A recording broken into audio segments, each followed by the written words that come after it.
প্রিয় নবম দশম শ্রেণীর শিক্ষার্থীরা এবং যারা এসএসসি পরীক্ষার্থী রয়েছে, আমরা আজকে অধ্যায় 7 অসীম ধারা অধ্যায়ের 16 নম্বর যে সৃজনশীলটা রয়েছে এটা সলভ করার চেষ্টা করছি। তো ইতিপূর্বে আগের পার্টগুলো যারা দেখোনি, আমরা ভিডিও নিচে প্লে লিস্টের লিঙ্ক দিয়ে দিই, সেখান থেকে দেখে নেবে। তো এখানে বলা হয়েছে একটি গুণোত্তর ধারার 3টি ক্রমিক পদের সমষ্টি, মানে পরপর যে 3টা পদ থাকে সেটার যোগফল এটা, আর সেই 3টা পদের গুণফল হচ্ছে এটা। তো ক নম্বরে বলা হয়েছে উদ্দীপকের আলোকে দুটি সমীকরণ গঠন করো। তো আমরা প্রথমে ক নম্বরটা সলভ করছি। তো 16 ক, এই অঙ্কটা কিন্তু অনেকটা ইম্পর্টেন্ট অঙ্ক বলা যায়। তো গুণোত্তর ধারার ক্রমিক পদ 3টিকে আমরা একটু ধরি গুণোত্তর ধারার ক্রমিক পদ 3টি যথাক্রমে। তো গুণোত্তর ধারার যে প্যাটার্নটা এটা নিশ্চয়ই তোমাদের জানা আছে, যে প্রথমে হচ্ছে এ, তারপরে এ আর, এরপরে হয় হচ্ছে এ আর স্কোয়ার। হ্যাঁ, এইভাবে একটা করে পাওয়ার বাড়তে থাকে। যদি আরো পদ আমরা চাই তাহলে এ আর cube, A R to the পাওয়ার 4। এটি কিন্তু গুণোত্তর ধারার হচ্ছে যে একটা প্যাটার্ন। কেননা দেখো, আমি এই যে একটা গুণোত্তর ধারা তৈরি করি, যদি 2, এটা হচ্ছে 4, এটা হচ্ছে 8, এটা হচ্ছে 16, হ্যাঁ, এটা কিন্তু গুণোত্তর ধারা। কেননা আমি যদি অনুপাত বের করি, দেখো এটা ভাগ এটা করলেও 2 হয়, এটা ভাগ এটা করলেও 2 হয়, এটা ভাগ এটা করলেও 2 হয়, অর্থাৎ সাধারণ অনুপাতটা একই। তো এটা কিন্তু এই প্যাটার্নে থাকে। দেখো, এ মানে হচ্ছে প্রথম পদ, তাহলে এই যে এটা 2, দ্বিতীয় পদ আনতে গেলে দেখো এ আর আর গুণ করলে দ্বিতীয় পদটা পাওয়া যায়। এখানে আর এর মান দেখো 2, এই যে দ্বিতীয় পদ ভাগ প্রথম পদ, প্রথম পদও হচ্ছে 2, তাহলে 2 দুগুণে 4, এই যে। আবার এ আর স্কোয়ার, হ্যাঁ, তাহলে এ মানে হচ্ছে কত 2, আর আর এর মানও 2, তাহলে 2 স্কোয়ার, তাহলে 2 ইন্টু 2 স্কোয়ার, 2 স্কোয়ারে 4, 4 দুগুণে 8, এই দেখো তৃতীয় পদ 8। অর্থাৎ গুণোত্তর ধারার এই প্যাটার্নটা মাথায় রাখতে হবে। তো আমরা এই প্রথম 3টা পদকে দেখো, একটা এ ধরলাম, একটা ধরলাম এ আর, আর একটা ধরলাম এ আর স্কোয়ার। তো এখানে তাহলে প্রথম পদ হচ্ছে কি, প্রথম পদ হচ্ছে আমাদের এ, আর 8টা হচ্ছে সাধারণ অনুপাত। সাধারণ অনুপাত হলো কত, আর। ওকে, এখন দেখো আমরা সমীকরণটা কিভাবে করব। হ্যাঁ, প্রথম শর্ত অনুসারে বা প্রথম শর্ত মতে, তো এই 3টা ক্রমিক পদের যোগফল দেয়া ছিল।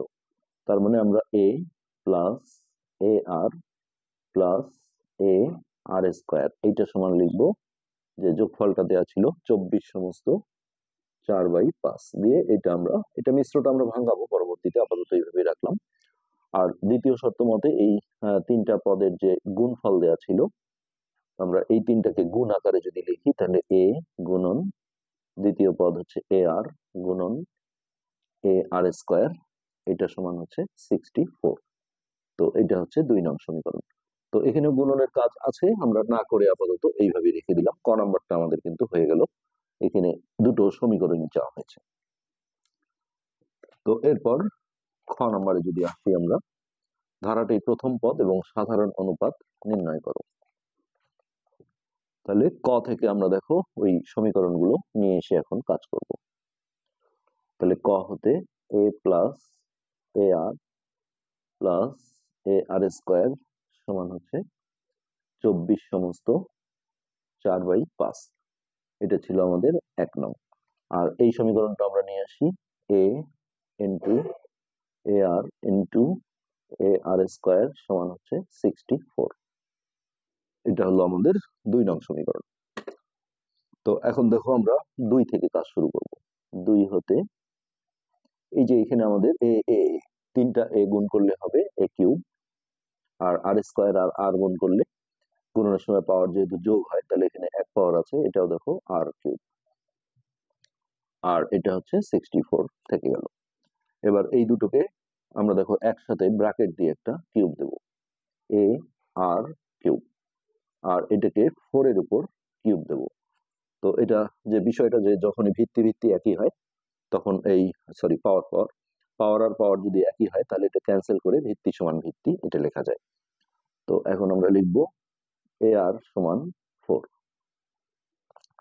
তো এইখান থেকে আমরা দেখো এর একটা মান বের করে রাখবো, এ সমান, এটা গুণন আছে, এপারে গেলে ভাগ হবে r/4। 4/r। এটাকে জাস্ট আমরা 3 নং সমীকরণ হিসেবে রেখে দিলাম।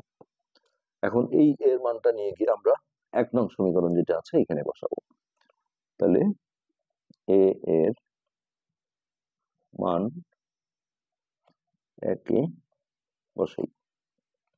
তো এক ছিল a plus ar plus ar square সমান, এটা ভাঙানো নিশ্চয়ই তোমরা জানো, মিশ্র ভগ্নাংশ এই দুটো গুণ করে তার সাথে এটা যোগ করতে হয়, আর হরটা হরেই থাকে। তাহলে এটা গুণ করো, তারপর 20 শূন্য হাতে 2, 5 দুগুণে 10, 120, তার সাথে 4 যোগ করলে 124/5, 124/5। ওকে, এবার এই জায়গাটায় আমরা দেখো এর মানটা 4/r বসাবো। তাহলে 4/r প্লাস এখানে আবারও এর মানটা 4/r ইন্টু ar প্লাস এখানে এর জায়গায় 4/r ইন্টু আর স্কোয়ার সমান হচ্ছে 124/5। আচ্ছা, এবার দেখো এটা আমরা ঠিক রাখি, আর এই যে আর আর কেটে যায়, তাহলে এখানে থাকে 4, আর এইখানে আর স্কোয়ার মানে দুইটা আর আছে, একটা আর কাটা গেলে এখানে একটা আর থাকে, অর্থাৎ এখানে আমরা লিখবো 4r সমান হচ্ছে 124/5। তো এটা যেহেতু ভগ্নাংশের যোগ বিয়োগ, আমাদের হরগুলো লসাগু করে করতে হবে। নিচে যদি একটা 1 থাকে, এরও নিচে 1 থাকে, তাহলে আর 1 এর লসাগু হবে আর। তো আর দিয়ে আর কে ভাগ করলে 1 হবে, 1 দিয়ে এটাকে গুণ করলে 4, আর এর নিচের 1 দিয়ে এটাকে ভাগ করলে 1 দিয়ে যাকেই ভাগ করা হয় তাই হয়, অর্থাৎ আর বার যাবে, সেই আর দিয়ে যদি একে গুণ করি তাহলে এটা হবে 4r। এরও নিচে একটা 1 আছে, 1 দিয়ে ভাগ দিলে আর বার যাবে, আর দিয়ে এটাকে গুণ করলে 4r স্কোয়ার। আর এই পাশে যা ছিল তাই লিখে দিলাম। তো এবার দেখো এখানে আমাদের আর গুণ করতে হবে। 5 দিয়ে এটাকে আমরা গুণ করব, তাহলে 4 5 20, আবার 5 দিয়ে এটাকে গুণ করলে 20r, এটার সাথে এটা গুণ করলে 20r স্কোয়ার, আর এইটার সাথে এটা গুণ হবে, তাহলে 124r। তো এটা আসলে মিডিল টার্মের উৎপাদকে বিশ্লেষণ করতে হবে, যার কারণে এই যে আর স্কোয়ার পাওয়ারটা আমরা সামনে নিয়ে নিলাম, 20r স্কোয়ার। তারপরে এইটা লিখি 20r, এর পাশে এইটাকে মাইনাস করে নিয়ে আসি, এটা আমাদের একটা বিয়োগ করে নিতে হবে, আর এই প্লাস 20 এটা আমরা লাস্টে দিলাম, আর এই পাশে কিছু নাই মানে 0 করে দিলাম। তো ওকে, এখন 20r স্কোয়ার, এটা দেখো ভিন্ন চিহ্ন, বিয়োগ হবে বড় সংখ্যার আগের চিহ্ন আসবে, তাহলে মাইনাস, এটা থেকে এটা বিয়োগ দিলে হবে 4 0 104 প্লাস, সরি এখানে একটা আর আছে, প্লাস 20 ইকুয়াল 0। তো এখান থেকে আমরা দেখো যদি একটু কমন নিয়ে করি তাহলে অঙ্কটা ছোট হবে এবং করে মজা পাওয়া যাবে। সেক্ষেত্রে আমরা 4 কমন যাই এখানে। তো আমি সবগুলোর মধ্যে থেকে একটা 4 কমন নিচ্ছি। 4 কমন নিলে এটা 4 দিয়ে ভাগ দিলে হবে 5r স্কোয়ার, এটাকে 4 দিয়ে ভাগ দিলে 4 দুগুণে 8, 9 10 2 24, 4 6 24, 26r, এটাকে যদি 4 দিয়ে ভাগ দিই তাহলে হবে 5 সমান 0। এবার এই 4টা দেখো এই পাশে গিয়ে কিন্তু 0 হয়ে যাবে, কেননা 0 ভাগ 4 এটা 0 হয়ে যায়। তো এটাকে আমরা 0 করে দিই। এবার এইটা মিডল টার্ম করবো আমরা। মিডল টার্মের নিয়ম হচ্ছে দুই পাশে যখন এরকম সংখ্যা থাকে তখন আমরা রাফে ওই সংখ্যা দুটো গুণ আকারে লিখবো, 5 গুণন 5। আমাদের এইখান থেকে দেখো গুণনীয়ক বের করে আমাদের যেটা করতে হবে সেটা হচ্ছে মাঝখানে যে 26 আছে, হ্যাঁ এই 26 আমাদের ম্যাচিং করতে হবে, অর্থাৎ মিলাতে হবে। তাহলে এটা গুণ করে আমরা কত পাচ্ছি, 5 5 25। তাহলে দেখো মানে সবচেয়ে ভালো হয় যে দুই পাশে এখানে আসলে কিছু না থাকলে 1 হয়, তখন আমরা 1 গুণন 5 দিয়ে করি, যখন এরকম সংখ্যা থাকে তখন ওটা গুণ করে দেবে 25, তারপরে 1 গুণন 25, তাহলে এই যে 25 আর 1 যোগ করলে কিন্তু 26 হয়ে যায়।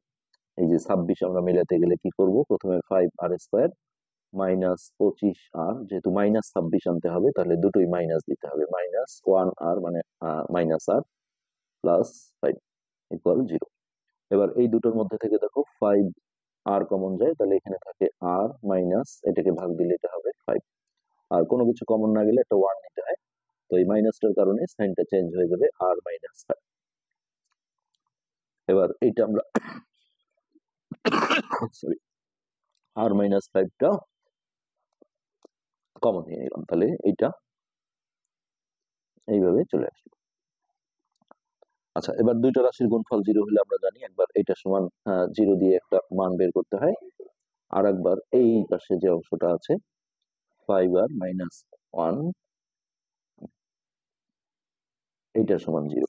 তো এইখান থেকে দেখো আর এর মানটা -5টা এই পাশে গিয়ে প্লাস হয়ে গেল, আর এইখানে যেটা করতে হবে ফার্স্ট টাইম -1টাকে এই পাশে প্লাস করে পাঠাও, এর পরের লাইনে আর সমান 5টা গুণন আছে এই পারে গেলে ভাগ হয়ে যাবে, অর্থাৎ 1/5। তাহলে আর এর এখানে আমরা দুটো মান পেলাম, আর এর মান একটা 5, একটা হচ্ছে 1/5। তো এই দুটা মান দিয়ে আমাদের এইখানে বসিয়ে এর মানটা বের করতে হবে। তো আমরা এইভাবে লিখি আর সমান 5 হলে 3 হতে, তাহলে 3 ছিল দেখো এ সমান 4/r, তাহলে বা এ সমান 4/r এর মান 5, অর্থাৎ এটা হচ্ছে এর মান। তাহলে আবার আর সমান 1/5 হলে 3 হতে, 3 ছিল এ সমান এইটা, তাহলে বা এ সমান 4/r এর মান 1/5। তাহলে 4 এটা গুণন দিয়ে উল্টা দিতে হবে, নিচের একের দাম নেই অর্থাৎ 20 এটা।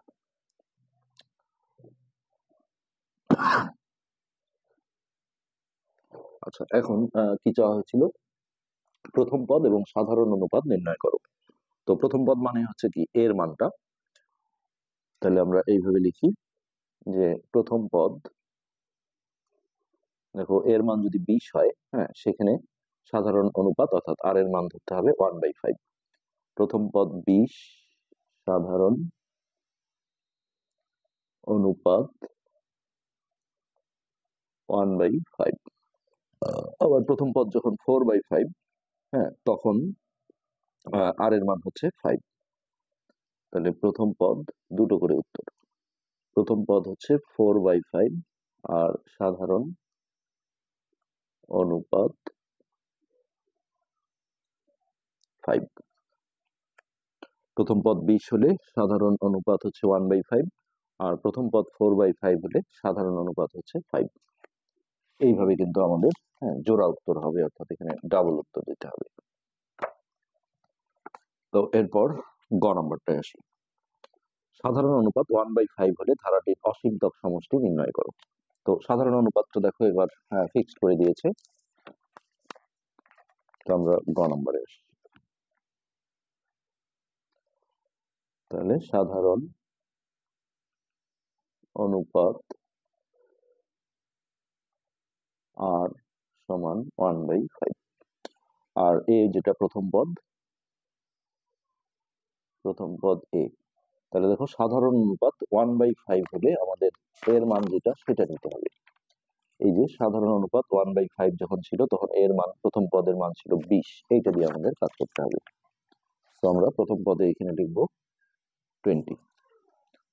আচ্ছা, এবার অসীমতক সমষ্টির যে সূত্র আছে, অসীমতক